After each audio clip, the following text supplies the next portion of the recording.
এখন আমি দাঁড়িয়ে আছি সেই স্থানে যাকে কেন্দ্র করে আজকের এই ভিডিও, যাকে দেখার জন্য মানুষ লক্ষ লক্ষ মানুষ দূর দূরান্ত থেকে এসে এই খোলা আকাশের নিচে এই চঞ্চলে রৌদ্রে বসে অধীর আগ্রহে অপেক্ষা করছে। আপনারা ঠিকই ধরেছেন, আমি এখন দাঁড়িয়ে আছি কৃষ্ণনগরের পবিত্র ভূমিতে। আর কিছুক্ষণ পরেই এই যে মঞ্চটা দেখছেন, এই মঞ্চে আসছেন ভারতের প্রধানমন্ত্রী শ্রী নরেন্দ্র দামোদর দাস মোদী।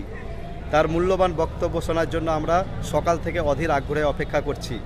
তো আপনাদেরকেও আমি সেই ভিডিও দেখাতে চাই, তার জন্য আমার সঙ্গে থাকতে হবে এবং আমার পুরো ভিডিওটা আপনাদের দেখতে হবে।